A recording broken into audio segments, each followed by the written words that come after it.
Salut tout le monde. Aujourd'hui, nouvelle vidéo. On est dans le Limousin à l'événement de Léandre. Il va la refaire son intro. Mais non, je vais pas la refaire. Donc nous sommes à l'URT, l'événement de Léandre, deuxième édition. Regardez-moi cette magnifique arche. L'URT. Donc, on va demander à Léandre quel est le principe de cet événement, le URT, le Ultra Rando Trail. Explique-nous ce que c'est cette Ultra Rando Trail, Léandre. C'est pour, tu vois, par exemple, si tu dis ah cette année j'ai pas fait trop de moto, bah dans un week-end tu peux en faire plein, même un peu trop, jusqu'à être écœuré. 1200 km. En combien de temps? Le temps qu'il faut. Bon après les journées en fait on fait des départs à 5 h du matin et l'arrivée c'est jusqu'à 23 h 30. Et après bon bah si t'es un peu en retard sur la trace c'est pas grave, tu coupes par la route, tu feras mieux l'année prochaine. Mais on part samedi matin et on finit dimanche soir, donc on a 48 heures pour faire 1200 km. Non, on part samedi de 5 h à 23 h 30. Ensuite tout le monde revient pour le repas. Oui, non mais d'accord, voilà. On a et ensuite le dimanche, ouais t'as 2 jours pour le faire, c'est ça. 2 journées à 600 bornes. Ouais, et combien ça coûte cet événement? Ça coûte la modique somme de 390 € et si tu mets ça au kilomètre, c'est pas cher. Avec tous les repas compris. Ah oui, tous les repas compris, bien évidemment. De vendredi soir à dimanche soir inclus. Et des ravitaillements prévus environ tous les 100 km en nourriture, en eau. Voilà, après la bouffe on gère en fait, hein. Tu prends rien sur toi. Il y a un fourgon qui est là que pour le repas du midi. Et après on a même de quoi t'aider à réparer si jamais t'as oublié un outil. Mais n'oublie pas d'outil. Sinon tu vas attendre un moment le fourgon, c'est dommage et tu auras moins de temps de roulage. On vient avec quoi comme moto là? Là l'idéal c'est des trails, franchement 600 XT, 650 DR. Ouais. Bon pour l'instant on n'a pas vu 600 XT ni de DR, on a vu que des grosses motos. Ouais. Voilà, ouais, une là, voilà, c'est bon. Elle t'es venue en GS, tu l'as laissée en Namibie ou t'as fait quoi là? Elle est cachée en Aprilia. Elle est venue en Aprilia, ouais. Elle a pris des pièces de rechange c'est sûr. Ouais c'est sûr. Non mais les motos, bah tous les trails en fait, hein. Puis même si tu veux essayer de le faire en sportif, ça se fait en sportive. Non mais c'est vrai, c'est vrai. Oui si t'as envie. Si t'as envie, tu mets des pneus à crampons sur ta sportive et tu t'amuses. Il y en a qui le font. Ouais, bon c'est Léandre, hein. Viens pas en sportive. Non fais pas ça. Mais fais-moi rêver, viens en sportive. Fais-moi rêver, viens en sportive. Bon et moi ce week-end je suis un peu un tricheur parce que j'ai investi dans une nouvelle moto et j'ai acheté un DRZ 400 tout jaune. Donc ça va être moins difficile. Ouais. Ouais, on en reparlera à la fin du week-end. Ouais, c'est ça. Bouh. Dis, tu veux pas me prêter ton DRZ? Puis il y a vraiment du beau monde à cet événement. Hein. Madame finaliste GS Trophy, Sonia Barbeau, le mec de Mécastor en personne. Et comme cet événement est très bien organisé, Léandre a fait appel à Owaka pour installer ses balises, leurs balises. Explique-nous ce que c'est tes petites balises. Des balises de sécurité. Si les participants ils ont un problème pendant l'aventure, un problème médical, ils soulèvent ici et ils restent appuyés là. Et donc là c'est pour les problèmes médicaux. Et les problèmes médicaux, ouais. Crème prise. Du coup, ces balises Owaka, dis-nous tout. Si les participants ont un problème pendant l'événement, un problème médical, ouais. Ils restent appuyés ici et ça envoie une alerte. Ça envoie une alerte à qui? À l'organisation. Ok. Et si c'est un problème par exemple de crevaison ou mécanique, c'est sur ce bouton là. Voilà. Ok. Grâce à la balise, on est également géolocalisé et grâce à une web application, l'organisation sait exactement où se trouve chaque participant et où il en est du parcours. Le mec de Mécastor a mené tout le nécessaire afin que quelques participants puissent changer leurs pneus et partir directement avec des pneus neufs. C'est comme ça toi? Ouais, j'aurais pas fait comme ça. Hein. Ah bon, tu fais comment toi? Ah bah pas comme ça. Hein. Tu peux montrer comment tu fais? Non là j'ai les mêmes prises là. Putain mais il y a vraiment du monde à cette URT, c'est incroyable. Eh oui. Bah il est là lui. Le panel des trails du marché actuel est bien représenté sur cet événement. BMW GS, Yamaha Ténéré, Aprilia Touareg, KTM Adventure, V-Strom 800DE, Ducati Desert X, 690 700 Enduro, AJP PR7, KOF 450 et quelques 650 DR un peu plus anciens. Les 45 participants étant arrivés, Léandre à 19 h 30 nous fait un pré-briefing pour nous expliquer le déroulement du week-end. Le camping ainsi que le restaurant ont été 100% privatisés parce que nous ne sommes pas moins de 45 participants, plus le staff qu'il faut rajouter. Donc le programme du soir c'est bon repas et au lit de bonne heure parce que demain c'est réveil à 4 h. Et moi qui suis pas du matin, je peux te dire qu'il y a vraiment que la moto pour me faire lever aussitôt.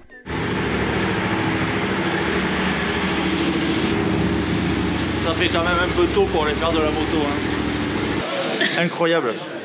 C'était incroyable. Comme je suis venu tout seul sur cet événement, je me suis trouvé un groupe avec qui partager ces bons moments. Je vais donc rouler avec Guigui qui est en COV 450, avec Christophe en AJP PR7 et avec Sam en 701 Enduro. En plus, eux, ils ont des lumières contrairement à moi. Ils ont pour objectif cette année, oui parce qu'ils étaient là l'année précédente, de faire la trace en entier aujourd'hui et demain. Est-ce qu'on va y arriver? On verra bien. Donc pour nous, et comme pour beaucoup de participants, en cette première matinée, c'est départ à 5h pétantes. Ouais, les corps sont encore en forme. Donc si tu as bien tout suivi, au programme aujourd'hui, c'est 600 km. Évidemment, c'est un événement trail, donc ce n'est pas 600 km de chemin. Il y a une alternance route et chemin, comme sur beaucoup d'événements. Et comme j'ai eu un petit souci de micro avec la GoPro, eh ben tu auras droit de la voix off tout le long de la vidéo. Désolé, mais c'est comme ça. Kilomètre 17, pas de bol entre les recos et l'événement, il y a un arbre qui s'est couché en travers du chemin. Et donc là, ça fait déjà le premier bouchon. Chacun y va de sa technique et comme tout le monde est motivé et personne n'a envie de perdre de temps, ça fait un petit peu n'importe quoi.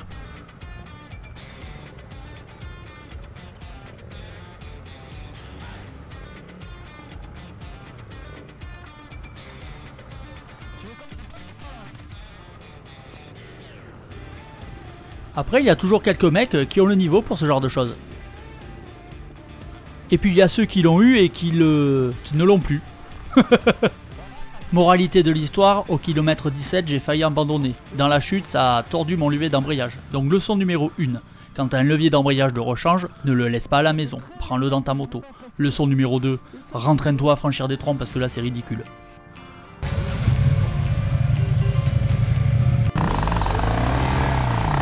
Là, il est en train de creuser sa tombe là. Après avoir filé 2-3 coups de main, l'équipe au complet est passée, on peut reprendre. Première constatation sur la COV, les pneus d'origine c'est vraiment, mais alors vraiment, de la grosse daube. Je n'exagère pas, ça ne vaut rien. Là, c'est pas de bol, le 701 a perdu une vis de son étrier. Ils vont trouver une solution et vont pouvoir repartir rapidement. Il est 7h20, nous avons fait 75 km et nous arrivons au CP1 pour une petite pause de 10 minutes. 75 km en 2h20, la journée risque d'être longue. Que trouve-t-on de beau à ce contrôle de passage? Café, thé, barre de céréales, saucisson, Babybel, eau, tout ce qu'il faut. Nous voilà repartis, le jour commence à se lever et nous arrivons bientôt à la première difficulté de la journée. Il n'y en aura pas beaucoup, mais parfois elles peuvent faire perdre un peu de temps. Chaque difficulté est bien indiquée sur la trace GPS et en général il y a un binôme de l'organisation qui vient pour filer un coup de main, même si les participants en général sont là pour le faire également puisqu'on fait du trail, pas du motocross. Il fait jour. C'est bon, on va pouvoir mettre du gaz.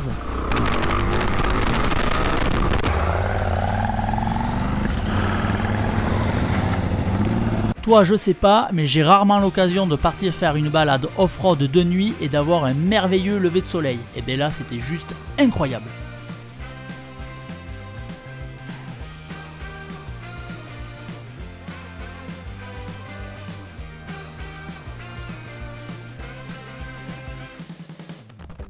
Alors oui, nous sommes dans le Limousin, donc l'équipement étanche est obligatoire. Pour ma part, c'est chaussettes étanches, pantalon enduro étanche et kawaii capote à service. Bon, de toute façon, il y aura du gras, il y aura des flaques, on sera mouillé, on sera sale. Ce qui est bien aussi dans le Limousin, c'est qu'il y a vraiment de super chemins.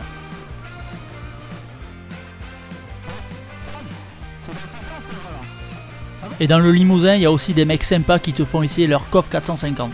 Bon, franchement, pas trop ma cam. Suspension un peu raide, moteur un peu creux en bas. Ouais, c'est... franchement, je préfère le moteur du DRZ. Après, bon, la moto est longue, elle a plus été développée pour faire du rallye, pas forcément pour aller faire le zouave dans la boue. Donc bon, c'était pas forcément le meilleur endroit pour l'essayer. Ah, et une autre difficile, le passage. Tu veux un coup de main? Nous arrivons à la difficulté numéro 3 qui était la plus dure du week-end. Bon, clairement, elle n'y sera pas l'année prochaine. C'était un peu trop pour ces grosses motos. Là, il a fallu jouer de l'entraide, mais c'est aussi ça le trail.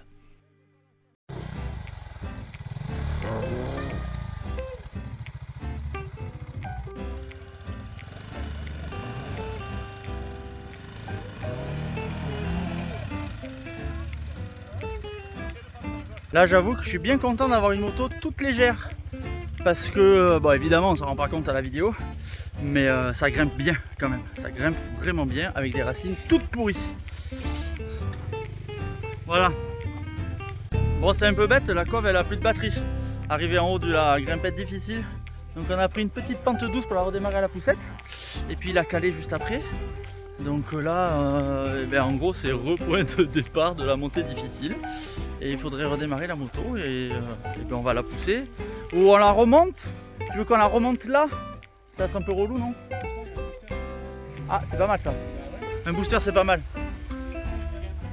Juste après cette grosse grimpette, on retrouve ce 800 DE qu'on avait aidé juste un peu avant.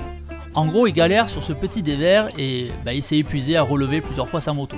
Donc, on va lui proposer un peu d'aide. Au moment de l'aider à relever sa moto, je tapote un peu son pneu arrière. Et là, j'ai franchement l'impression qu'il est beaucoup trop gonflé. Allez, on relève la moto, on regarde ça après. Je récupère mon manomètre digital acheté chez le mec de Mecastore qui lui-même était rangé dans mes magnifiques Mosco Trail 16. Ouais, grave placement de produit les gars, là c'est vraiment abusé. Verdict, il avait 2,6 kg dans chaque pneu, je sais même pas comment il a fait pour arriver jusqu'ici. Opération dégonflage et puis je lui monte la moto parce que là il est un peu crevé. Enfin le bonhomme, pas la moto. Va vraiment falloir que j'aille l'essayer cette Suzuki, même si j'ai trouvé le réservoir un peu large, le moteur a l'air super rempli en bas, ça a l'air vraiment pas mal. Mais on verra ça plus tard. Du coup on en est où au niveau timing mon cher? Ouais, ils sont dans la merde. 160 km. Est-ce qu'on est un peu en retard? Ouais.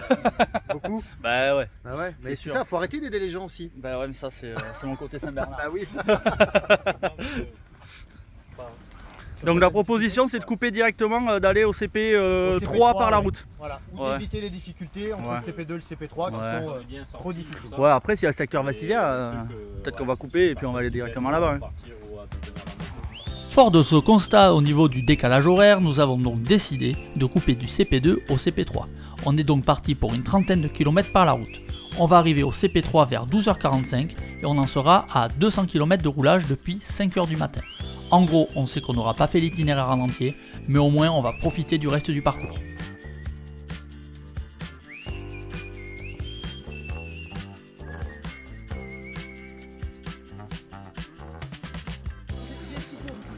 Nous voilà donc au CP3, tenu par le chef. Avec le repas. Bon appétit messieurs. Merci. Excellent repas. Content de ta coiffe monsieur? Très content. Le soleil réchauffe madame? La pression des pneus c'est fait monsieur? Eh ben voilà. On va pouvoir repartir. Et on s'est bien restauré, il est 12h45, on repart sur la trace. C'est parti.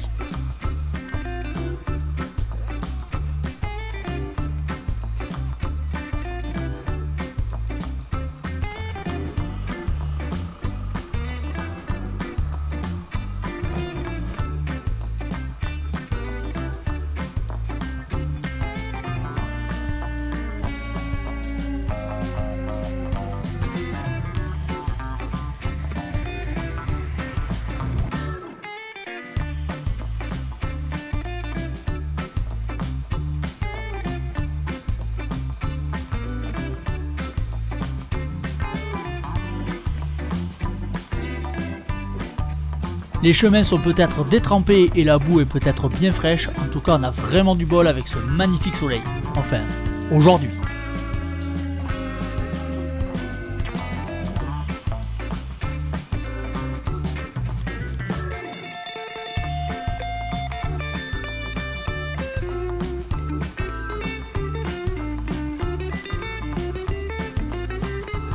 Parlant de boue bien fraîche, tu connais les tourbières?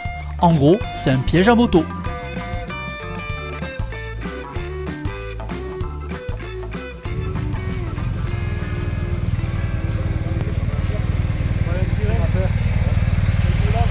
Aïe aïe.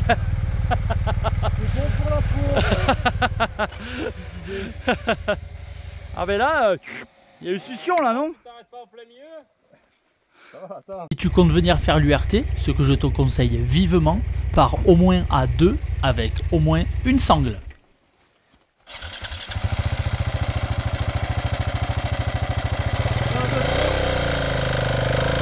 Elle avance au moins. Oui, elle avance.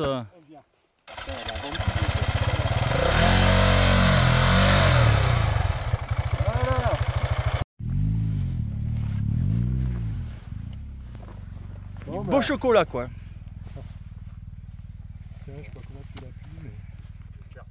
En gros, le reste de la journée, c'est comme le début.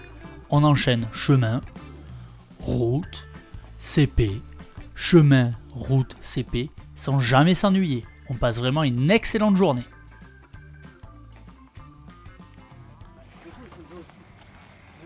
Bon messieurs, ça fait 13 heures qu'on fait de la moto là. Ah oui, d'accord. Ça va? Ouais, donc On a encore pour quoi? 3 heures? Oui. Ouais, 4 si affinité. Ouais. Ça va bien se passer, donc on va bien arriver aux 18 heures de moto dans la journée, c'est correct. Allez, on est reparti. C'est fou comme le temps passe, la journée défile, la fatigue s'installe, mais on garde grave de motivation en voyant la fin de journée arriver en se disant il faut qu'on en fasse le plus possible. Il y a même un peu d'excitation qui s'installe au point que on peut parfois prendre des décisions un peu hasardeuses. On va presque le payer cher. Clairement, quand on s'est engagé dans ce chemin, tous les voyants disaient n'y allez pas, n'y allez pas. Boue, la vraie boue qui s'enfonce. Bon, on y est quand même allé. Oh nom de Dieu! Ah ouais là. Ouais. La vache. Bordel!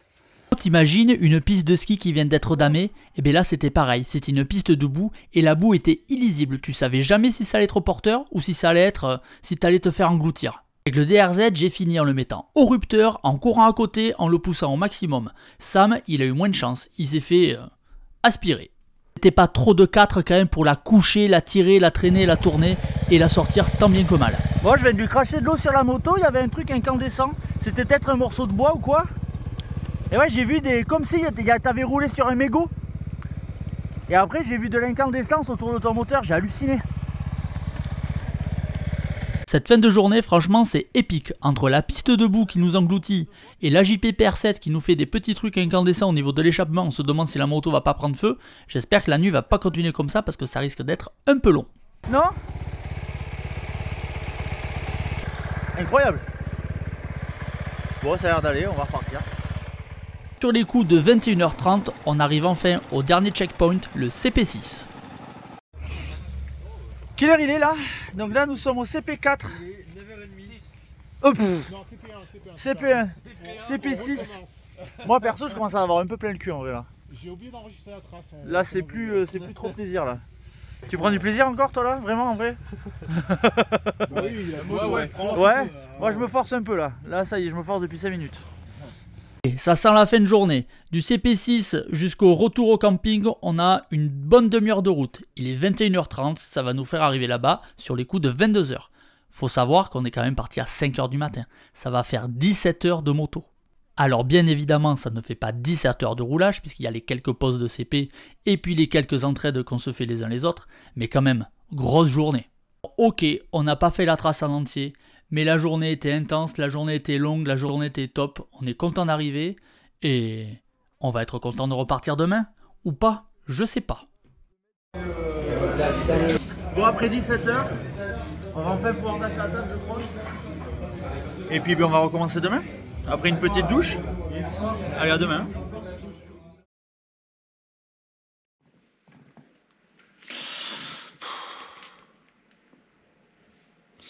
Il est 4h50. Apparemment il pleut dehors. Je suis pas hyper motivé là, je suis crevé, je suis éclaté. Donc je vais m'habiller, je vais aller au petit déjeuner. Et on va voir. Là j'accuse un peu le coup. Là. Bon, allez, petit déj, on verra. Le programme théorique c'était debout 4 heures, petit déj 4h30 et départ 5 heures avec les mêmes ozos que la veille. Bon clairement là, je suis pas dans les clous et je suis tout seul pour me motiver et là c'est chaud. Finalement en gros il est 5h-2, 5h-3, j'ai démarré la moto, je suis assis dessus et je sens la motivation qui commence à arriver. C'est quoi l'objectif de la journée là? Aujourd'hui, c'est objectif beaucoup plus limité qu'hier. Beaucoup plus raisonnable. Voilà, beaucoup plus raisonnable. Hier, c'était de faire la trace entière. On a tellement galéré, tellement perdu de temps dans les bourbiers et dans les bouchons, qu'aujourd'hui, l'objectif, c'est de faire ce qu'on peut. Voilà. C'est déjà bien. Non, là, j'ai pas petit déjeuner. Je prends une barre protéinée. Et on va y aller. Oui, on va y aller. Je les ai vus, ça m'a remotivé. Je fais, allez, c'est bon, on y va. Et c'est parti, hein. Bah, rebelote, hein. Allez, on est parti. 600 km, départ, bah, du coup, 5h10, 5h15. Allez, go!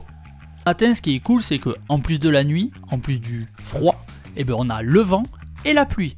Là, ça va mettre les organismes et les motivations à rude épreuve. 6h42, il fait nuit, il pleut et nous n'avons fait que 50 km pour arriver jusqu'au CP1. Voilà, Bonjour monsieur. Lequel motos tu as? De le Ransbed. Ah oui, oui. Là, C'est quelques voyagistes là-bas. Il est voyagiste. Mais bon, j'avais une sortie il y a pas longtemps, j'ai pris le motos enduro. Moi je prends pas lire de ouf en vrai. Il y a l'URT, là, ça va venir. C'est pour la gloire là. Là franchement. Après, c'est de la caille. Vous avez sous les yeux un racket en bonne et due forme, des gants de Pierre-Alexandre, le susnommé qui est juste en face, qu'on ne voit pas beaucoup parce qu'il est un peu dans le noir. Je suis en train de lui racketter ces gants de la marque Five qui sont des gants enduro, qui sont soi-disant étanches. Les miens n'étant pas étanches, je lui dis eh vas-y, tu veux pas me les prêter? Et comme il est sympa, il me les a prêtés. Donc je suis reparti avec des gants étanches. Merci Pierre-Alexandre. En gros, la suite tu la connais, hein. Moto, hein, dans les chemins, sur la route, des contrôles de passage, des petites galères, on s'aide les uns les autres, on met du gaz, on s'amuse, on passe un bon moment. Sauf qu'aujourd'hui il pleut. Bon, qu'est-ce qu'on fait? On continue ou on passe directement à la synthèse de ce merveilleux week-end? Et si attends, tu veux peut-être savoir si les gants ils étaient étanches? Ben en fait j'en sais rien parce que mes manches elles coulaient à l'intérieur du gant. Donc l'eau elle est rentrée par le poignet, donc même si le gant il est étanche, de toute façon j'ai l'eau qui est rentrée dedans. Enfin bref, c'est pas très grave. L'eau était juste un peu froide. Bon bah maintenant il fait jour, il pleut un peu moins et aujourd'hui on se retrouve à rouler à 6. On a récupéré 2 compères là en Transalp et en KTM Adventure et on se fait la journée à 6 tranquille, c'était plutôt sympa. Petite boisson chaude, petite collation et on est reparti sur les chapeaux de roue.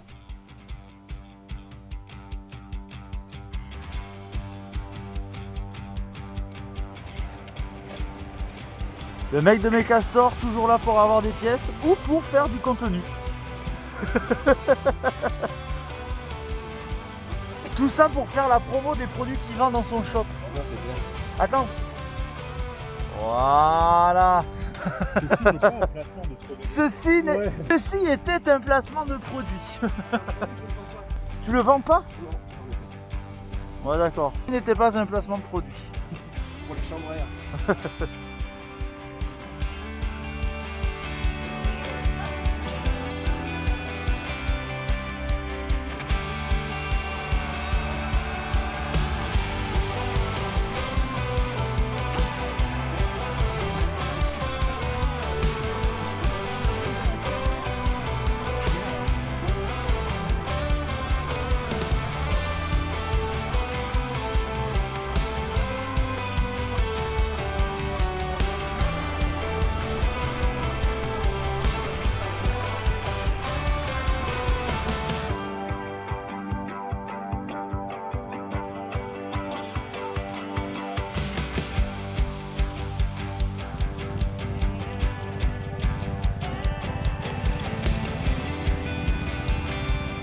Bah, comment on se retrouve?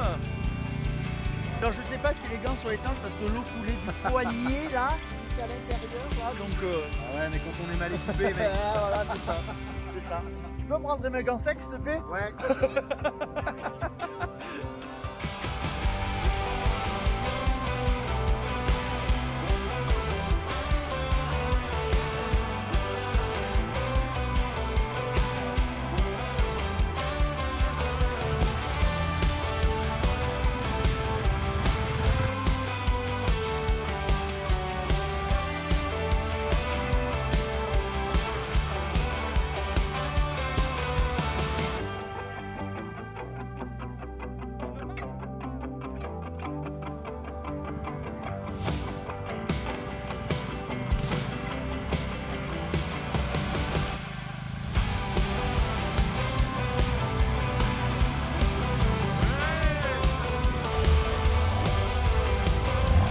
Ouais. Ah, j'ai cru qu'il allait garder les lampes, ça allait le faire nickel. C'était super bien engagé.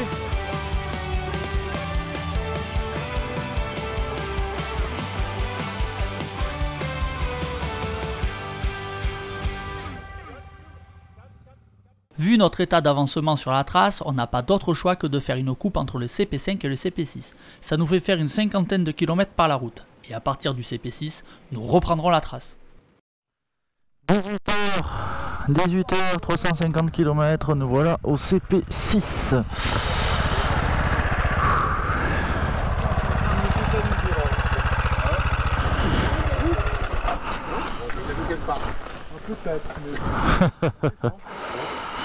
Donc c'est à partir de là qu'on décide si on prend la trace ou si on prend la route vu la météo qui se profile et la nuit qui va tomber. On va voir ça. On quitte le CP6 et nous avons décidé de prendre la trace. Oh mais il y a une petite grimpette.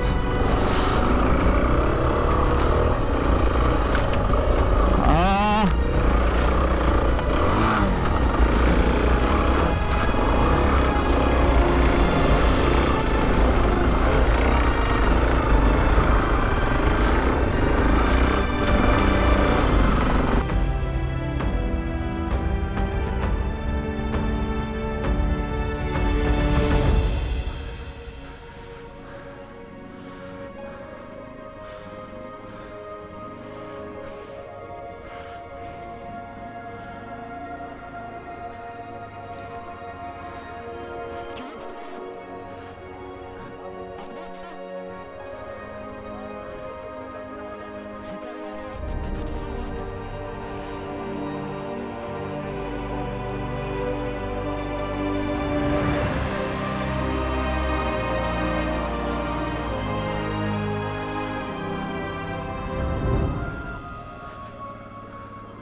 Et c'est ainsi que nous arrivâmes aux alentours de 20 h au camping, de la même manière que nous sommes partis le matin, c'est-à-dire la nuit et sous la pluie. Au total, sur ces 2 jours, nous aurons effectué 938 km sur les 1200 prévus. On a encore un peu de marge et l'année prochaine, je vais réellement essayer de la faire en entier. J'ai même eu droit à ma première récompense sur un événement moto, alors que j'ai fait pas mal de courses, je n'ai jamais rien gagné. Merci Léandre de m'avoir offert ma première récompense. À peine arrivé, on se sert une pression pour fêter cette fin de week-end entre nouveaux copains. Un grand merci au staff.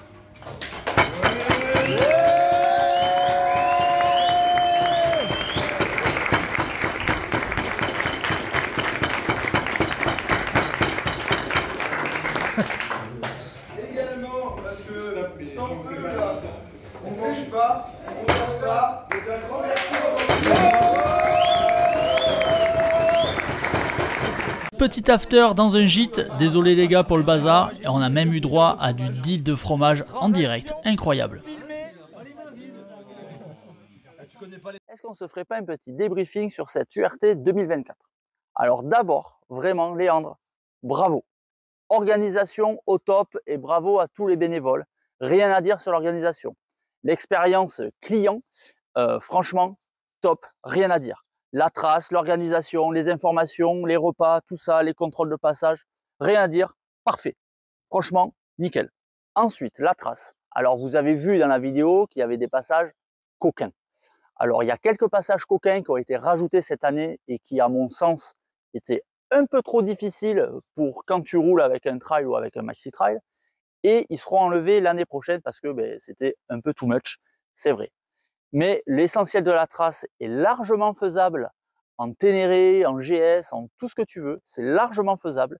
La vraie difficulté, c'est de se lever tôt. La vraie difficulté, ça peut être la météo. Et la vraie difficulté, ça peut être la boue et la longueur de la trace. Le reste, franchement, aucun intérêt de le faire en DRZ. Franchement, dans les parties difficiles, j'étais très content d'être avec cette moto. La plupart du temps, j'aurais préféré être avec ma Ténéré World Red parce que j'aurais été plus confort au niveau des suspensions, j'aurais été plus confort au niveau du moteur et ça aurait été finalement un peu plus agréable. Alors c'est sûr, dans les difficultés, moi j'étais mort de rire, je montais comme un petit cabri. Mais bon, c'est pas l'idée de l'événement. Donc de toute façon, Léandre, il accepte pas les enduros. Ok? Pas d'enduro possible sur l'URT. Il y en avait un cette année, il avait une dérogation parce qu'en gros, il sort de blessure, tout ça, donc il est venu avec sa moto d'enduro. Et il s'est quand même fait mal, il n'a pas pu faire la deuxième journée. Donc bon. Donc la difficulté de la trace, elle est pour pilote intermédiaire minimum. Si tu es débutant, oublie. La trace, elle est longue, il y a de la boue. La boue, c'est vite fatigant. La boue, on met vite la moto par terre, on a vite besoin de la relever, surtout quand on a des grosses motos. Donc je déconseille fortement à des débutants. Ou alors vous allez faire une partie de la première journée, vous allez vous dégoûter. Après, du niveau intermédiaire, ça va. C'est la vraie difficulté, c'est la longueur. Ensuite, avec quoi venir comme moto? Ben, toute moto de type trail, du 400 DRZ à la 1300 GS, franchement, ça le fait. Voilà, tu passeras partout. Il n'y a aucun problème. Le truc, c'est d'avoir des pneus adaptés. Tout ce qui est pneus Anaki Wild, pneus 50-50, t'oublies. Même les motos RAL-Z, franchement, oublie. Ils débourrent pas assez dans la boue. Ce que je te conseille, c'est de mettre des pneus enduro. Tu peux mettre des enduro médium, tu peux mettre des Michelin Trekker. Michelin Trekker, c'est un pneu que je roule depuis que j'ai le DRZ. Franchement, il est au top. La moto, certes, est légère. J'en ai vu qui étaient avec des Ténéré 700 et des Michelin Trekker qui en étaient très contents. Arnaud, le mec de Mecastor, sur sa Touareg, il avait un Motos Enduro aussi. Il en est très content. Ce qui est sûr, c'est que vu la boue qu'il y a dans le Limousin, pneus Enduro, pas obligatoire, mais vivement conseillé pour profiter au maximum. Voilà, j'ai pas grand chose à rajouter, j'espère que la vidéo vous a plu et surtout j'espère que ça vous a donné envie d'aller faire l'URT 2025 et je suis sûr que cet événement il va durer dans le temps et qu'il va cartonner parce que le principe il est top. En tout cas, moi j'adhère à fond, je pense que tous ceux qui étaient présents adhèrent à fond et notez une chose, les inscriptions sont limitées à 49 participants. Donc l'année prochaine, je sens que les places vont vite partir. Voilà. Bon, on se dit à la prochaine. Allez, ciao.